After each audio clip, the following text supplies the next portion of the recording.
Hey, ladies and gentlemen, Jeremy Harrell here. I just want to go through as briefly as I can anyway. As you can see, I've got a lot of notes here. And everybody's wondering, is it possible for President Trump to abolish the IRS without going through Congress? Can he do it unilaterally through some kind of an executive order or with the Treasury Department? And is it possible? Can we replace the IRS, which is the Internal Revenue Service, which we are working blood, sweat, and tears, giving all our money to the government? Or can Donald Trump replace the Internal Revenue Service income with an External Revenue Service income? Well, there is a wonderful man by the name of Anthony E. Parent, okay? And we reached out to Anthony E. Parent for clarification. He is a tax scholar and a tax attorney, okay? And what he says is, in part, yes, Donald Trump could possibly do this without going through Congress. Now, ultimately, the best thing would be to go through Congress. You don't need 2/3 or anything like that. You just need to pass the bill. The best thing would be to go through Congress and have them legislatively define the one thing that is causing all the problem here. The U.S. tax code was done in such a secretive move in Congress that they never put it out for public scrutiny. And since they did that, they never defined what or who an individual is. And we're going to start with that and come back with that full circle in the end. I took a bunch of notes here getting this information, so bear with me as I read through my bullet points. Okay? The U.S. individual income tax law lives by regulation, ladies and gentlemen. Remember that. And we know this because it doesn't define what an individual is. And since it doesn't define what an individual is, well, therein lies the problem. That's where regulation takes over. Here we go. A change of law may not be required because it never bothers to define in the U.S. tax code what an individual is. The law doesn't define it. Is an individual somebody living inside the United States? Is it living outside the United States? Is it only men? Is it women? Who are they? What is an individual? The secretive income tax, he says, law was done without public awareness.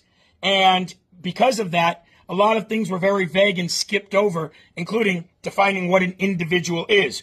Who decides who an individual is? Well, in this case, because the law doesn't define it, then it must go to the regulator. Who's in charge of those regulations? And in this case, it is the Department of Treasury. So if it lives by regulation, then it could die by regulation, he said. Trump can simply appoint a new Secretary of Treasury to draft new regulations, since Treasury is the definer and the enforcer of the law, not the IRS. When it drafts new regulation, it must follow the Administrative Procedure Act, or the APA, he said, like all other federal agencies do. Now, the APA requires that when an agency drafts new regulation, here's the key, it must engage in a process known as notice and comment. That process includes 3 steps. 1, the agency must publish a notice to the public so that there can be scrutiny and discussion, debate, and argument on this. Number 2, regulations must be in harmony with the statute. Now remember, that's going to be the big one. Regulations must be in harmony with the statute, which goes back to defining what individual income tax is, located in Title 26 of the U.S. tax code. And since it must align with the legislative intent, therein lies the problem. So let's say Trump restricted the income tax to some definition that would make nobody subject to it. It could then be stricken down by the Supreme Court, because you know that there would be a lot of pushback on this from people who are obviously greedy and power hungry. Although all Americans shouldn't want this if we have something that is proposed to replace it. So it could be stricken down by the Supreme Court, because individual could easily be argued as it's clear what an individual is, Your Honors, right? So the argument to that is, okay, is a baby an individual? Are people in a coma an individual, since it's not defined by law? Are foreigners individuals, visa workers, students? Who is individual? You failed to do that when you secretively made the law, right? And the argument to that is, well,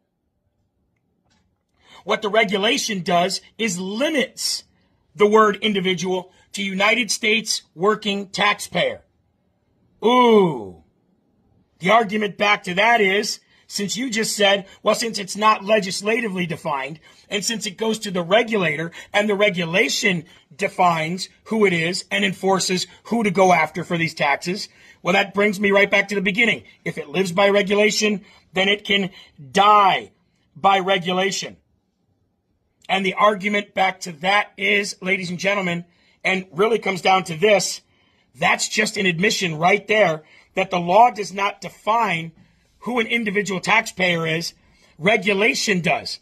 And right now, the Secretary of Treasury is mandated by Section 7601 of the Internal Revenue Service to canvass America to find Americans who have unreported income tax, which means at any time your right to privacy means nothing to the IRS. Their authority can just run a perpetual campaign to violate your Fourth Amendment. So the Secretary of Treasury, this is by Anthony Parent, says the Secretary of Treasury can then look at that and say, well, the tax code as enforced is in conflict with the Fourth Amendment because it never defines what an individual is. And if I'm the regulator here, it conflicts with the Fourth Amendment, which forbids unreasonable searches and seizures. The Constitution and the Fourth Amendment is the highest law of the land. So because we have a conflict with Title 26 in the Constitution, then the Constitution must prevail. The Treasurer or Secretary could then say that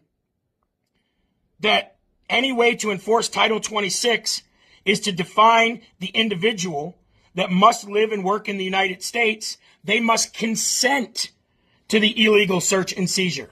We're making it legal by consenting.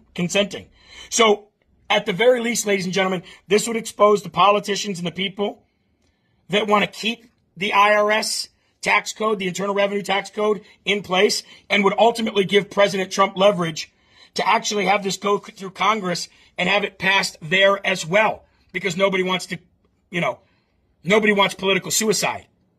So one way or another, he can get this done, and it's not going to be that difficult. I'm sorry it wasn't as brief as I wanted it to be, but share this out everywhere. I would love other tax scholars and tax attorneys to argue this in any way, shape, or form. But it all comes down to this. They never defined individual. And since they didn't define it, then it must go to the regulator, which is the Secretary of Treasury. And they could say, this is in direct conflict with the Fourth Amendment, and we can't illegally search and seizure anybody's property. Let me know what you think. LFA TV, ladies and gentlemen, thank you very much. We appreciate you. God bless.